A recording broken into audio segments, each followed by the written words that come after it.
America అధ్యక్షుడిగా Donald Trump రెండోసారి బాధ్యతలు చేపట్టనున్నారు. సర్వేల అంచనాలను తలకిందులు చేస్తూ అమెరికా అధ్యక్ష ఎన్నికల్లో ట్రంప్ ఘన విజయం సాధించారు. మొత్తం 538 ఎలక్టోరల్ ఓట్లు ఉండగా ట్రంప్ ఇప్పటికే 267 ఓట్లను సాధించారు. మరికొన్ని రాష్ట్రాల్లో ఆయన లీడ్లో ఉన్నారు. ఇక మరో 44 ఓట్లు ఆయన ఖాతాలో పడే అవకాశం ఉంది. దీంతో ట్రంప్ గెలిచినట్లుగా US house speaker Mike Johnson ప్రకటించారు. ఈ ప్రకటనతో ట్రంప్ శిబిరంలో సంబరాలు అంబరానంటాయి. ఇక ట్రంప్ గెలుపును ఒకసారి చూసుకుంటే ఇది ఒక అరుదైన గెలుపుగా మనం చెప్పుకోవచ్చు. 2017లో ట్రంప్ మొదటిసారి ఎన్నికల్లో పోటీ గెలిచి ఆయన అమెరికా అధ్యక్షుడు అయ్యారు. ఆ తర్వాత 2020 ఎన్నికల్లో ఓడిపోయారు. ఇక ఇప్పుడు మూడో ప్రయత్నంలో మరోసారి ఆయన అమెరికా అధ్యక్షునిగా గెలిచారు. అయితే ఈ విధంగా 1892లో జరిగింది. ఆ తర్వాత 131 ఏళ్ల తర్వాత మళ్ళీ ట్రంప్ ఆ చరిత్రను సృష్టించారని చెప్పొచ్చు. ఇక ఈ క్రమంలో మాట్లాడిన ట్రంప్ అమెరికా ఇటువంటి విజయాన్ని ఎన్నడూ చూడలేదంటూ కూడా ఆయన చెప్పుకొచ్చారు. అమెరికా ప్రజలు స్వర్ణయుగాన్ని చూడబోతున్నారని, ప్రజల కష్టాలన్నీ తొలగిపోతాయని కూడా ఆయన చెప్పారు. ఈ రాజకీయ మార్పు దేశాన్ని మరింత ముందుకు తీసుకుపోయేందుకు ఇది ఎంతో ఉపయోగపడుతుందని అన్నారు. అయితే ఎన్నికల ముందు వరకు కూడా సర్వేలన్నీ కమలా హారిసే గెలుస్తాయని చెప్పుకొచ్చాయి. అయితే సర్వేలన్నీ అన్నిటినీ తలకిందులుగా చేస్తూ ట్రంప్ విజయం సాధించారు. దీంతో కమలా హారిస్కు నిరాశ తప్పలేదు.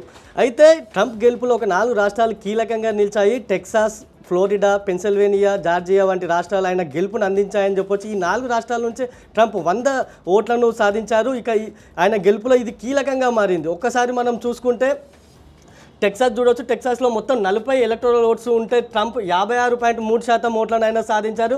ఇక్కడ మొత్తం 6,30,03,902 ఓట్లను ఆయన సాధించారు. ఇక కమలా హారిస్ చూసుకుంటే 42.4% ఓట్లు మాత్రమే ఆమె సాధించింది. ఇక ఈ 40 ఎలక్టోరల్ ఓట్స్ ట్రంప్ ఖాతాలో పడ్డాయి. ఇది మెయిన్గా ట్రంప్ గెలుపులో కీలకంగా మారింది. ఇక టెక్సాస్ తర్వాత చూసుకుంటే ఫ్లోరిడాలో మొత్తం 30 ఎలక్టోరల్ ఓట్స్ ఉన్నాయి. 30 ఎలక్టోరల్ ఓట్స్ కూడా ట్రంప్ సాధించారు.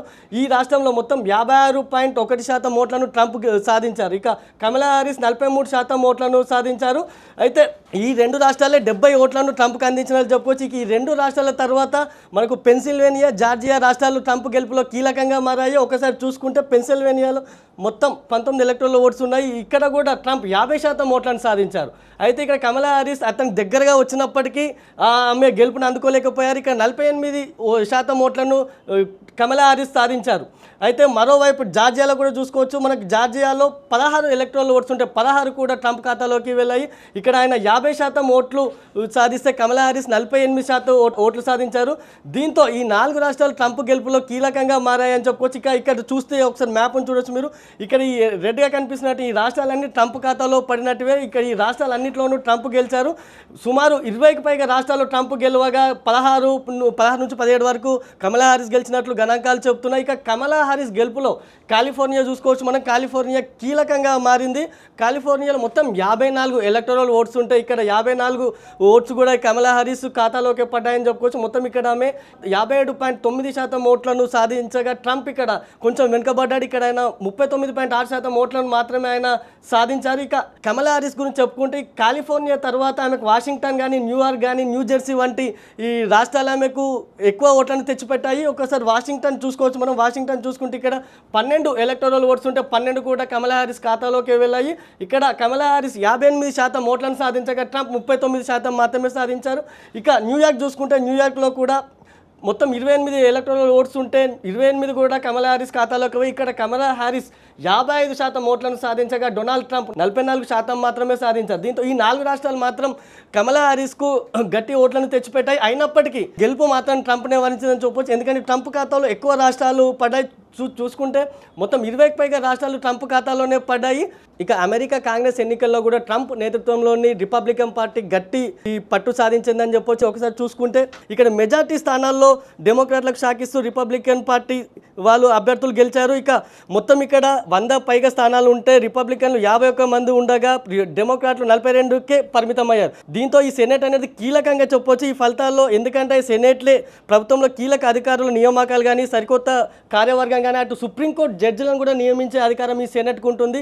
అందుకే అమెరికా ఎన్నికల్లో పోల్చుకుంటే ఈ అమెరికా కాంగ్రెస్ ఎన్నికలు ఇక్కడ సెనేట్ అనేది కీలకంగా చెప్తారు.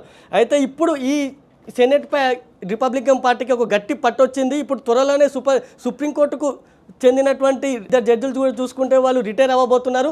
వారిని నియమించే అధికారం ట్రంప్ రిపబ్లికన్ పార్టీకి చెందినటువంటి ఇప్పుడు సెనేట్పై పట్టు సాధించడంతో వారికి అవకాశం దక్కే ఛాన్స్ ఉందని కూడా మనకు చెప్పుకోవచ్చు. ఇక అమెరికా అధ్యక్షుడిగా ఎన్నికైనటువంటి ట్రంప్కు వివిధ దేశాల ప్రధానులు శుభాకాంక్షలు తెలిపారు. భారత ప్రధాని నరేంద్ర మోదీ ట్రంప్కు శుభాకాంక్షలు చెప్పారు. చారిత్రాత్మక ఎన్నికల విజయం సాధించిన డొనాల్డ్ ట్రంప్కు హృదయపూర్వక శుభాకాంక్షలు. భారత అమెరికా ప్రజల కోసం కలిసి పనిచేద్దామంటూ కూడా మోడీ ట్వీట్ చేశారు. దీనికి సంబంధించి గతంలో ట్రంప్తో దిగినటువంటి ఫోటోలను కూడా ఆయన ట్వీట్ చేశారు. ఇక మోడీతో పాటు ఇజ్రాయెల్ ప్రధాని నెతన్యాహు కూడా ట్రంప్కు శుభాకాంక్షలు తెలిపారు. అమెరికా ఇజ్రాయెల్లో బంధం మరింత బలోపేతం అవుతుందంటూ నెతన్యాహు ఆకాంక్షించారు. ఇక ఇప్పటికే వీళ్ళిద్దరితో పాటు మరికొంతమంది కూడా ట్రంప్కు శుభాకాంక్షలు తెలిపారు.